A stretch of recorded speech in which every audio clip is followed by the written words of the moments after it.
Hi, Sean. Hi, Michelle. Hi, we're on air right now. So, Sean and I are going to talk about what the effects of technological change and how it affect the human psyche. Sean, can you tell me your story? Well, I started about 10 years ago, a little more than 10 years ago, researching media psychology, and my cohort and I began looking at the various new media, including social media and the like, particularly on the medium of the internet.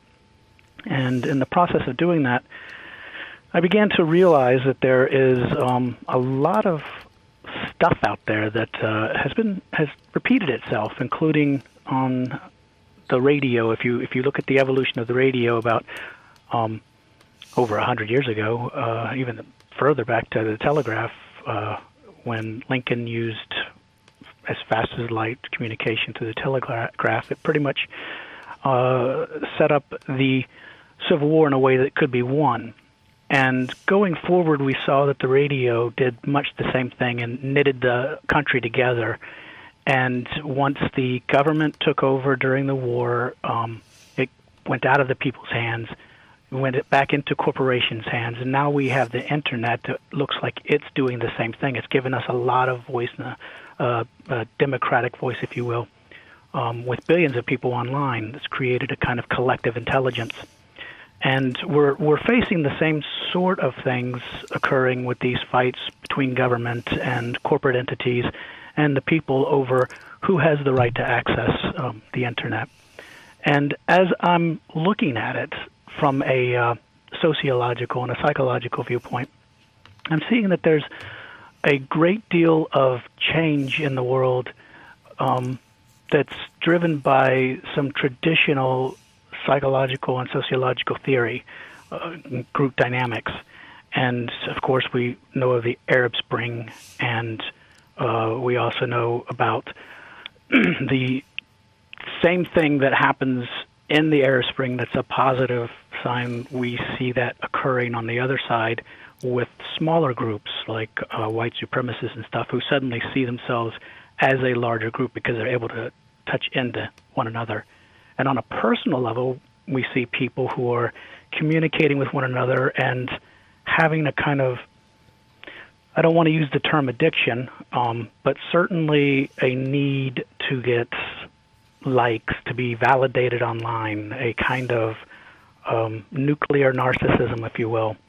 It's a feedback that goes back and forth between the outside validation and internal validation that can tell you whether or not you're an okay person. And there's a healthy narcissism and a pathological narcissism. And I think given the things that we're seeing on television today, the things that we're seeing online today, it's become a very polarizing issue, which side is which. And with Neo-anthropogenic psychology, it's kind of building on a hard science that geology brings to the table of the Anthropocene epoch that's being proposed right now. Sean, what is your background?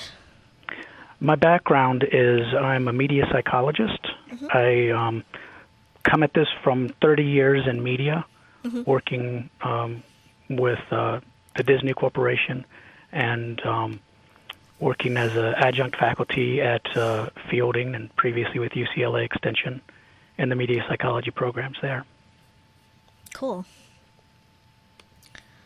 Cool. And do you think the impact on our mind and our kids and next generation's mind, do you think that's positive or do you think that's negative? Well, neither. I think that, I think that is the extremes that we have to avoid.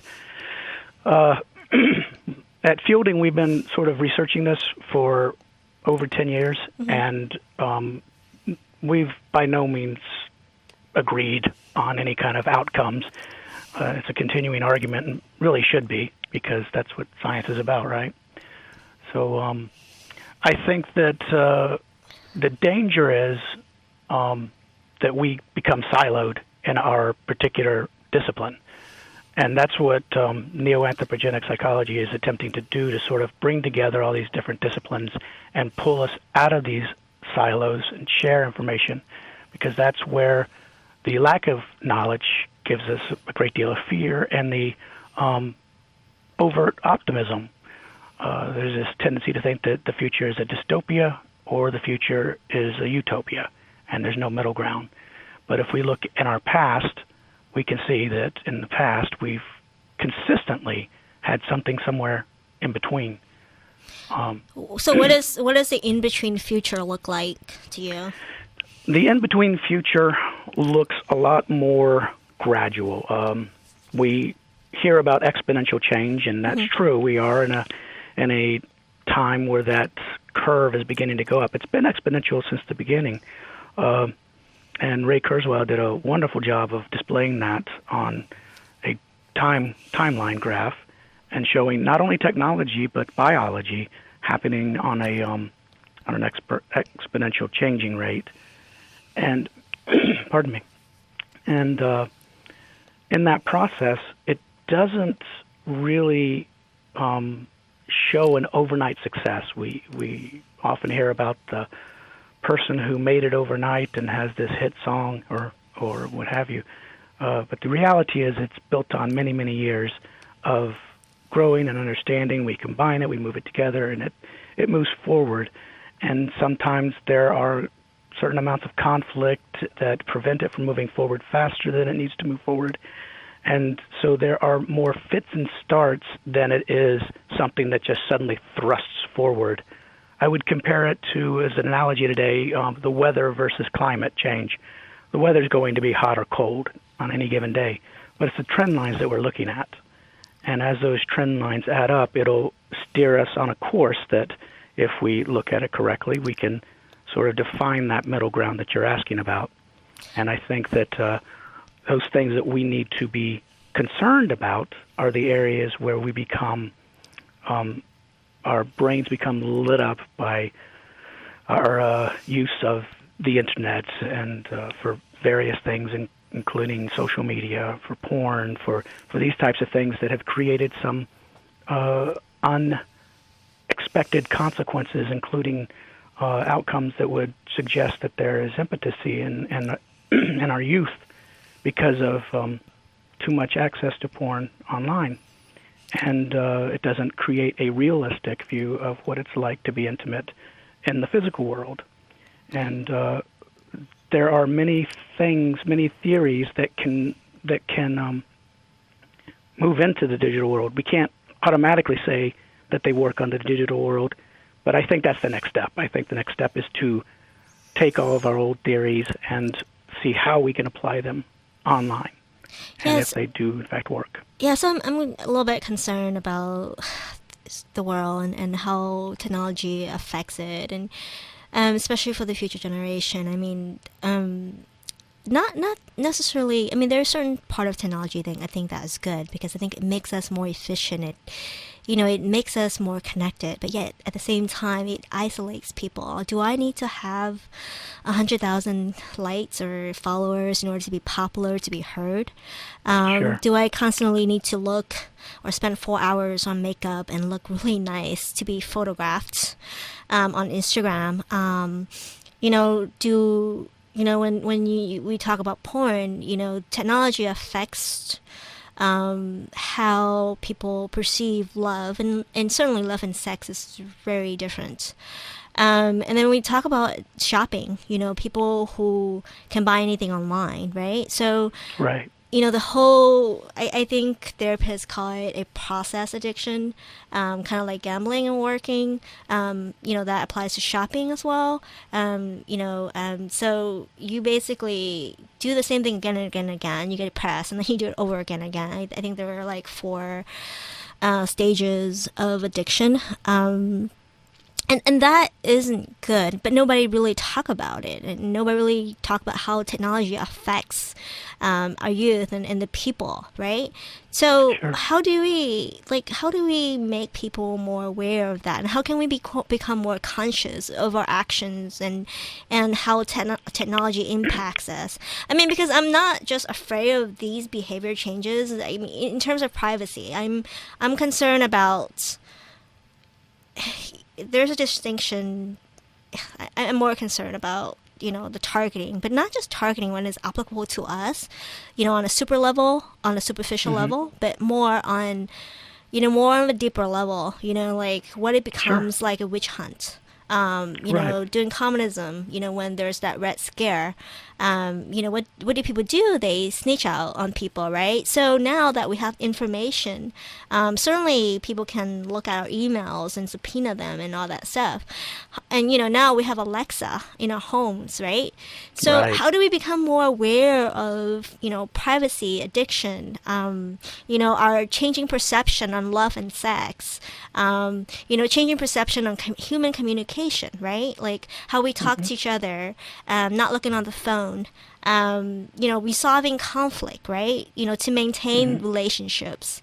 And not unfriending when someone gets pissed Right. off, because that's what people tend to do, right? So how do we become more conscious, I guess? Well, it's very interesting that we're talking about these things right now, and Joseph Weizenbaum, when he created Eliza back in the '60s, and Eliza famously was a chatbot that was just answering questions or asking questions rather, and he tested it on grad students and his secretary, and he found that they became just really involved with it. So it was a very convincing chatbot, which doesn't say a lot about the chatbot. It just says a lot about how willing we are. We suspend our disbelief so easily. And he was really concerned, I'm not certain of this, but I believe up until his death, about AI and the way that it would do these very things that we're talking about. It would make it very difficult for us to understand what the difference is between a chatbot, something that's artificially creating and leading us in a circle, if you will, versus having a deep and involved conversation with someone else who's truly engaged with us and offering us actual feedback. Never mind with a professional, but just someone who is engaged and mindful of what we're saying to them. If one of the buzz phrases I'm hearing now is media literacy, and how we have to become more media literate, and education is the answer in a lot of ways. But how do you do that when you're being undermined by other forces who say, who's the deliverer of the message? I understand BBC is going out there in schools in the UK talking to kids about how to guard against fake news and that kind of thing. And that's great, except who's going to trust BBC when people are online saying they're fake news? So that, I think, is the huge question, Michelle, is where do we create our people that we trust? Where do we create our inner circle? And that's an answer I don't have for you. Yeah, no, I hear you. I mean, I have a nephew, and he was on YouTube, and he had a community on Roblox. He makes cars, and he makes cars drift. So he has a meetup group with all his friends. He's started doing this since he's 8 years old.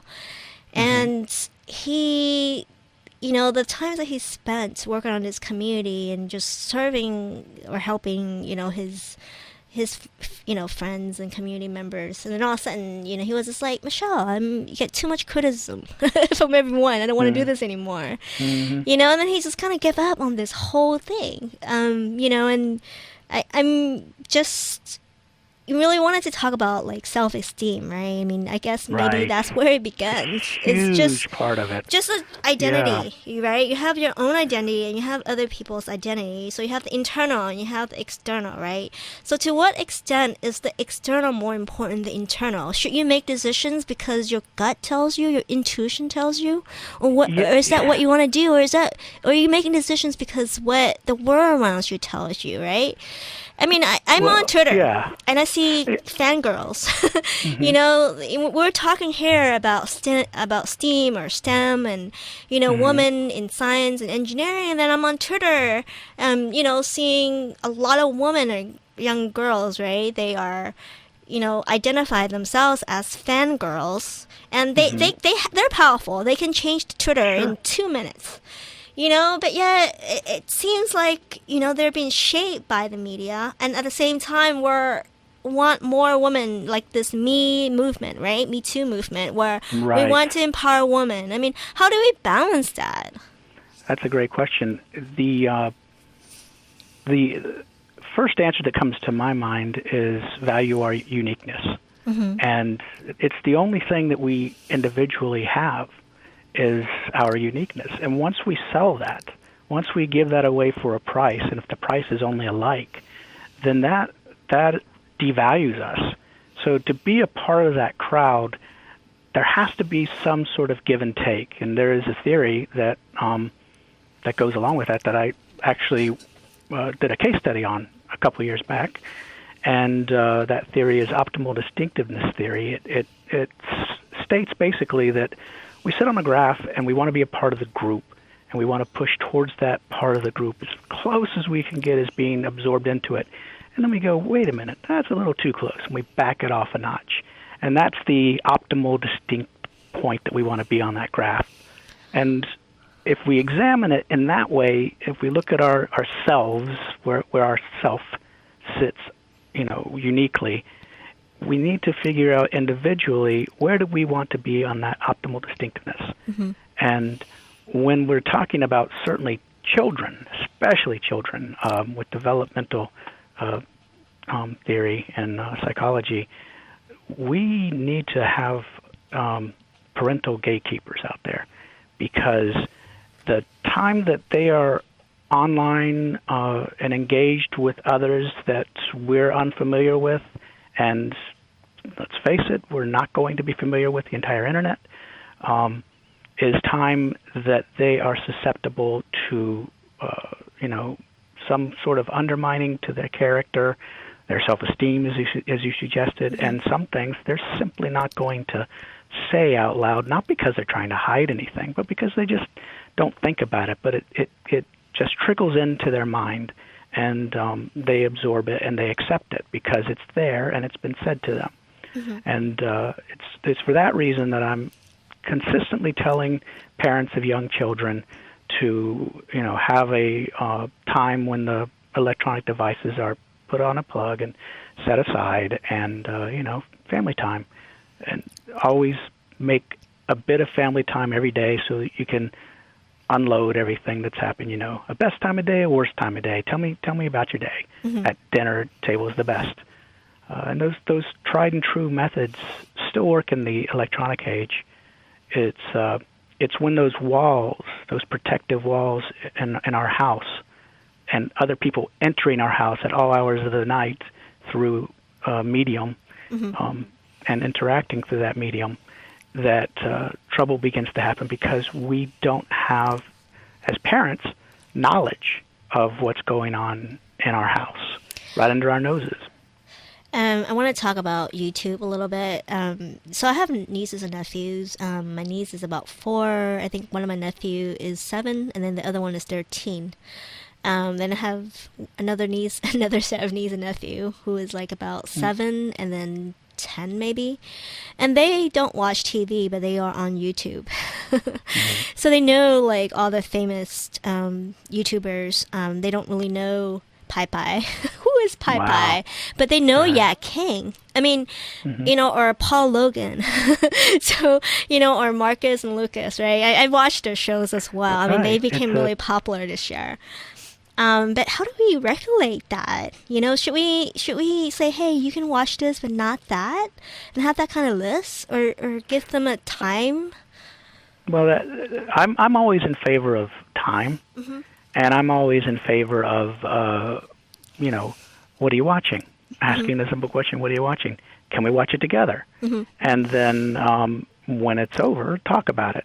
I struggle with the don't do this, don't watch that part. Now, I mean, we certainly have that right at some age that don't do this is going to become I'm going to do that because I'm striking out on my own. Yeah. Yeah. However, the idea that we can talk about it or talk about anything, it informs me on the level of comfort or discomfort that they have with certain things. I'm not suggesting that graphic violence and that kind of thing is something that they should be watching. What I am saying, though, is that in the age of the Internet, they're going to see it. At some point or another, they're going to see it. And if they're seeing it with you, you can say at that moment, listen, this doesn't feel right for me, and start that conversation right there. How does that feel to you? And they listen to us as parents, as aunts and uncles, and so on. They look up to us, and they hear what we're saying, even if they don't, at that moment, give us an indication that they're listening.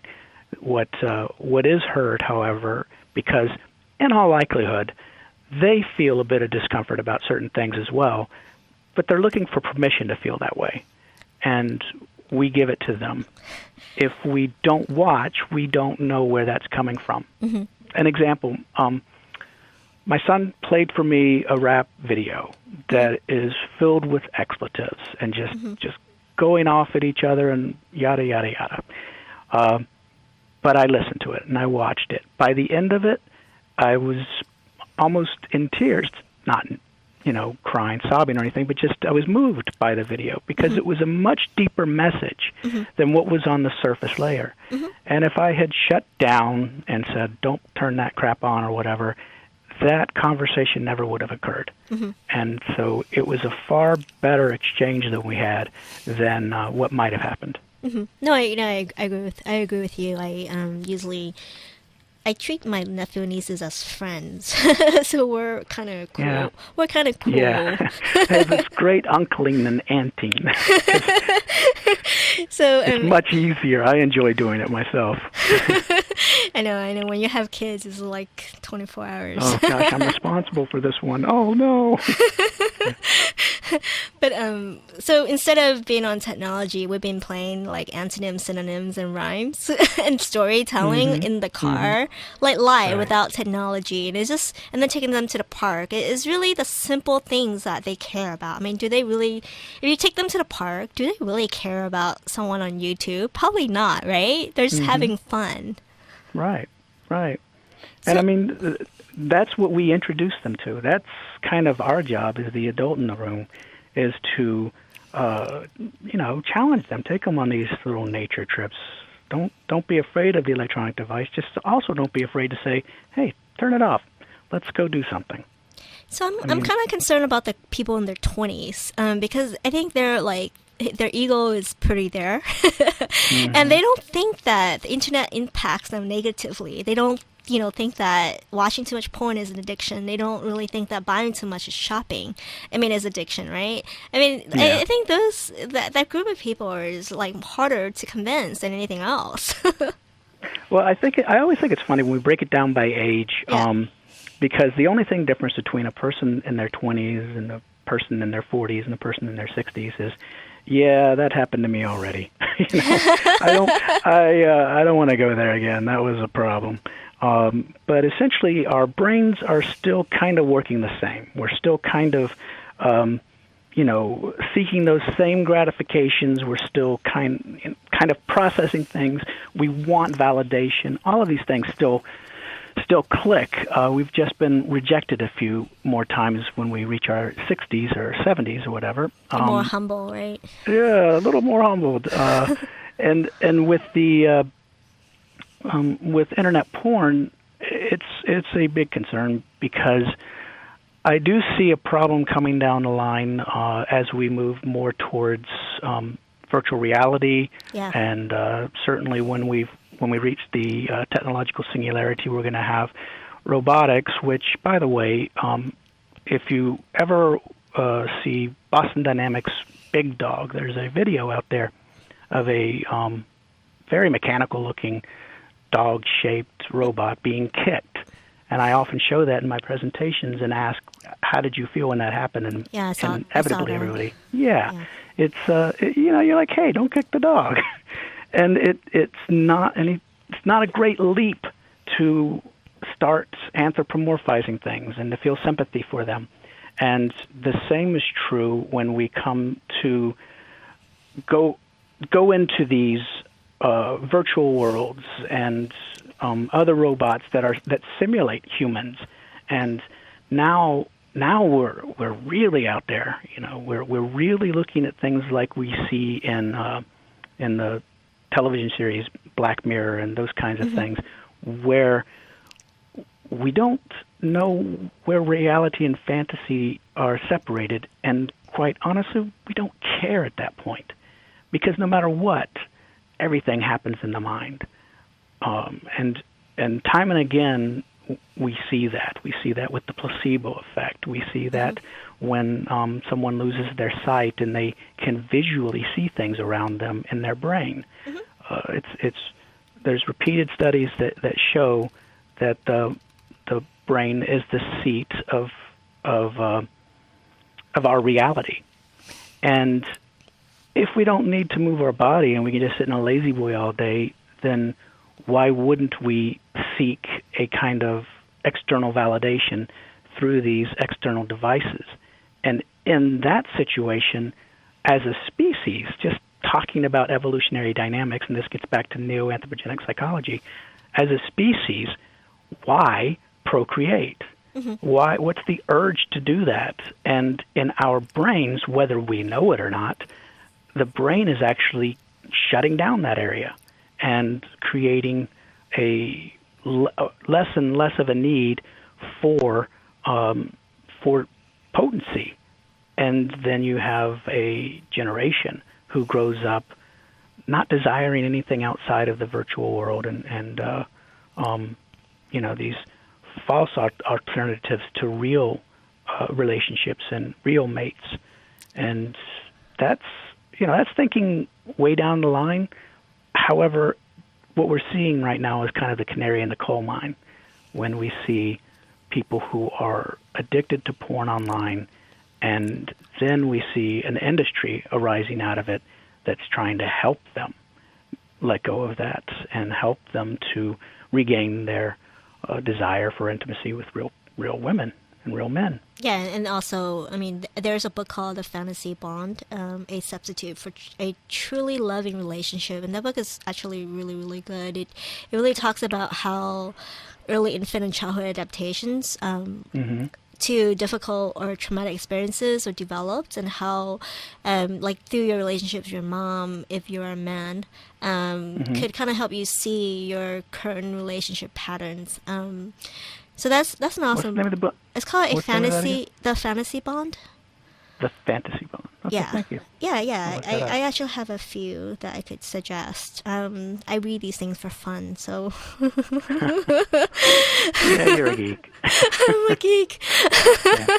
Sorry. That's a badge of honor. Thanks. But so let's talk about more of the future. What is the collective self? So if each person is unique, right, and that uniqueness is connected to another person who is unique, and it just kind of goes around in circles and circles, and it doesn't stop, right? So what does that look like? That's a great kickoff to what I'm thinking in my mind. We think of the Gaian principle and the Earth in general, and it's something that's really out there until you think of it in terms of the Earth and when it was created. And on that creation was all this little, microorganisms that grew into actual multicellular organisms and eventually grew into us. And the natural progression of that is that we should go out into space and explore, but we have to have these artificial environments that we go out into space and explore. And we also create artificial intelligence. And I would argue it's not artificial because it's a natural progression of evolution. There's an argument that I happen to espouse, and that is that evolution is information passed down through generations, and it's passed down through DNA. Information can be passed down in many other ways as well, and I think that is a way of creating our own self-directed evolution. And in that way, artificial intelligence and what comes of it is, in fact, our own self-directed evolution. And I think that at some point, as we sort of put into our bodies those things that augment ourselves, I mean, we started augmenting ourselves when we put the first pair of glasses on, and now we're putting things into our body to augment ourselves. As we move forward, those things are going to replace a lot of the things on our body, and we're going to bioengineer things. And we hear a lot of talk about immortality, which is something I don't believe in. I think that we are going to extend our health, we're going to extend our lives, and perhaps indefinitely, but things must come to an end, and it will end. Aubrey de Grey is somebody whose work I admire insofar as he says basically the same thing, that we can fight aging, we can work on the things that kill cells and rejuvenate them and maintain them, but we can't stop the eventual death of the human being, because eventually, whether in mind or body, we just say, hey, it's time, and accidents happen. Also, I believe that the idea of uploading our consciousness is sort of a misguided concept of immortality, because when we interact with the world around us, it's ourselves that are receiving that feedback loop that we were speaking about just moments ago, and how we shape ourselves. In that feedback loop is the bias of our own and the bias of the person who's speaking to us. And suppose you had your consciousness uploaded into a machine and you kept talking, it's all you there, but ultimately people are going to talk to you differently. And give you different kind of feedback, and you are going to change as a result of that. That process means that, Michelle's going to be a little different in the future, and the person who was Michelle is now gone. But I feel like I should have a core in me that will remain the same, and that's the essence of me. And that may be. And right now, the way that I see it is that core in you. Because of my own personal spiritual beliefs, I believe that core in you is separate from the knowledge that you've gathered. It's separate from your physical being, and it goes into some, crazy whatever. I mean, I can't even begin to imagine what that would be, but what I do know is that... it's on Facebook. Oh, it's on Facebook? Okay. My consciousness is on Facebook. Yeah. Well, your story is, that's for sure. And we strive to have meaning. I mean, that's our goal in life, right? To matter. And essentially, what I really want to accomplish by this whole approach with this neo-anthropogenic psychology is to bring enough people into a room, if you will, a larger room, an internet chat room, that we're sharing these ideas like you and I are sharing right now, so that we're informed not just by engineering or biology or mathematics or computer sciences, but by the whole self, the Gestalt way of viewing how we're going forward towards this technological singularity. If we don't do that, then the dystopian world is a guarantee, because we create fears. We're going to have conflict if we don't do it transparently. Yeah, I went to the UX Awards this year, and Alan Cooper basically spoke about his idea of being a legacy to your granddaughter or grandson. So I forgot what his name is. I think it was a grandfather effect or something. And that's his legacy that he wants to create. So it's really about changing the world and changing what we have right now as from a technical perspective, and just really making it better, right? Making it good. So I think that's really, really awesome. Yeah, I think so too. I mean, I'm working with reality.science right now, and we're basically, the name says it all, reality.science is putting science into reality, and how do we practically apply it. And one of the things that I would like to do is part of that legacy project, and I am trying to create augmented reality that helps to tell stories that are more complete.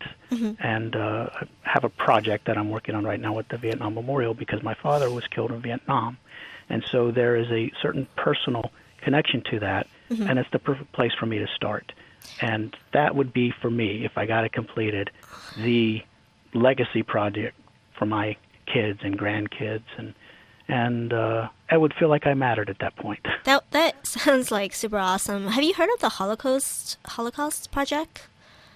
No. So yeah, I need to introduce you to the man who made it happen. Basically, he was approached. He was approached by a nonprofit and of Holocaust survivors.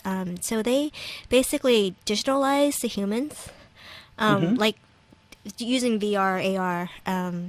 360 camera, right, to actually make the human, and then using AI on the back end, they basically talked to the person, interviewed him or her, for hours and hours, gets like tons and tons of questions. So, and then they put these digital humans into museums. So because they're like 70 or 80 years old, right? So history will be gone if they're gone. So they preserve the stories that way, and I thought that was like super cool. I mean, I think this person might be interested in your project, so maybe you could talk to him. I would love to. Okay, awesome. I'll do an introduction. Thank you. Yeah. Appreciate that very much. Yeah, I mean, I think stories like that, because I'm familiar with the Vietnam War, right? So, I think Agent Orange was used, and it was the way that it was fought, guerrilla warfare, and it took so long. It didn't end when the USA ended. No, it kept going. Yeah, it just kept going, and it affected Cambodia, and we call it social political positioning as well. Right. I mean, there are that again. It's all about the things that I'm trying to do are keeping the conversation alive, keeping the conversation going, making history as accurate as it can be, because we lose voices in history. Right now, history is told by the victors. That's what they say. But I don't want that. I want history to be told by everybody. So you have different viewpoints that are being put down in a respectful way, so that people can look at it and go, that is foreign to me. I didn't know that, so they can understand a little better. Why is it important to have different viewpoint? Well, because I typically will go back to evolution. A very simple question, but I think a lot of people understand the very that. simple answer is it's important so we don't have conflict between people who don't feel like they are heard. That's the simple answer. The more expressed answer, and that I would always delve deeply into for probably too long, is in terms of evolution, our genes, diversity in genes are extremely important to the survival of a species.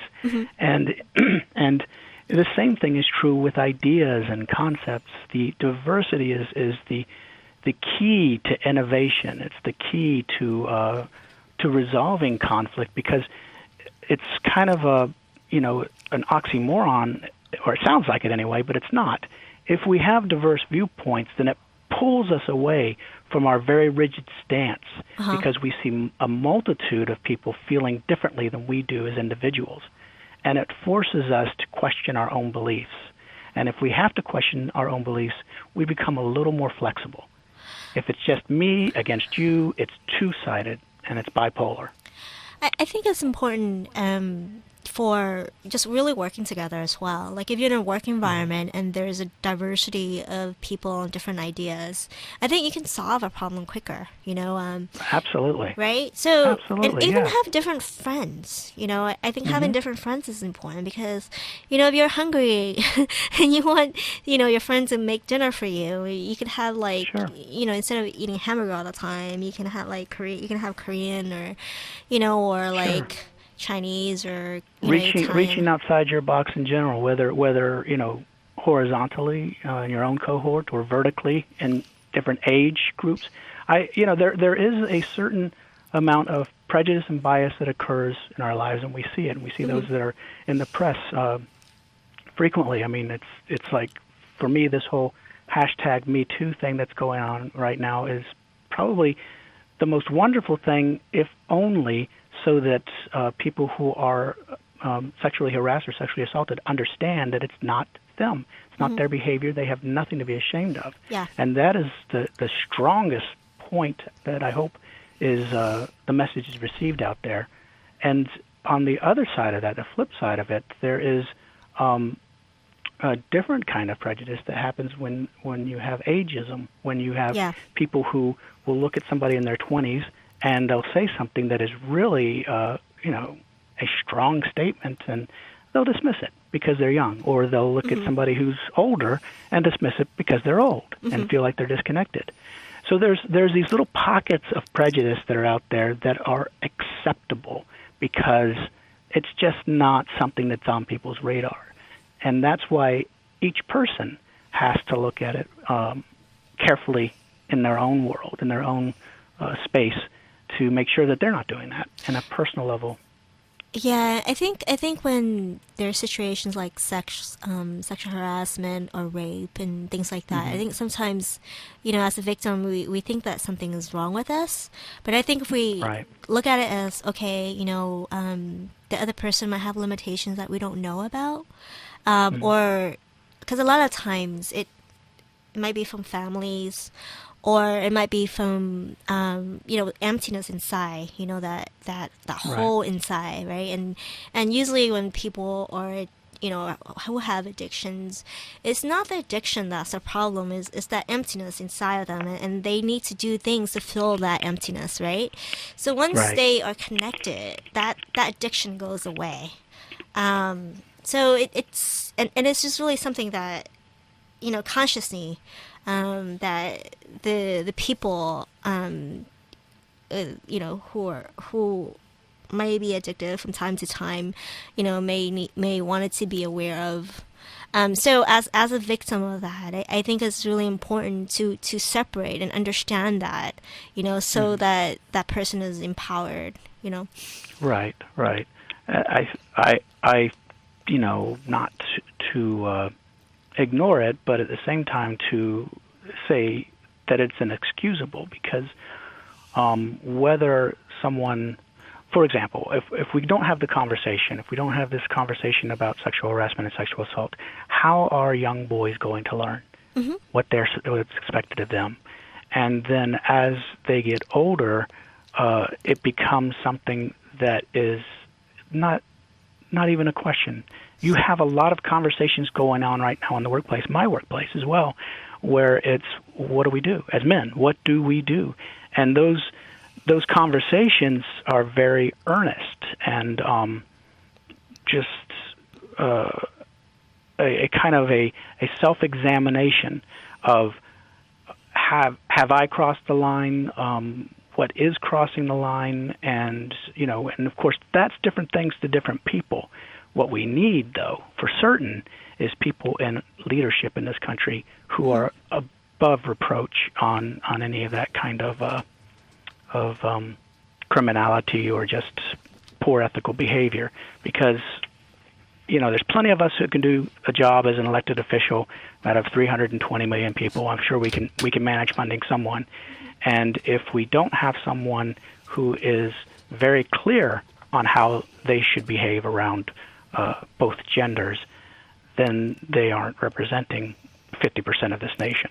Yeah, no, I agree. I think, it's important to have people in leadership, who understands and more conscious of these different things. Like even issues like racism and, other ones. Like if someone is bluntly racist who is in leadership, then, like we or the community might think that, oh, it's okay now to tell someone to say, hey, go home, and if that is normalized, then it creates chaoses and it divides people.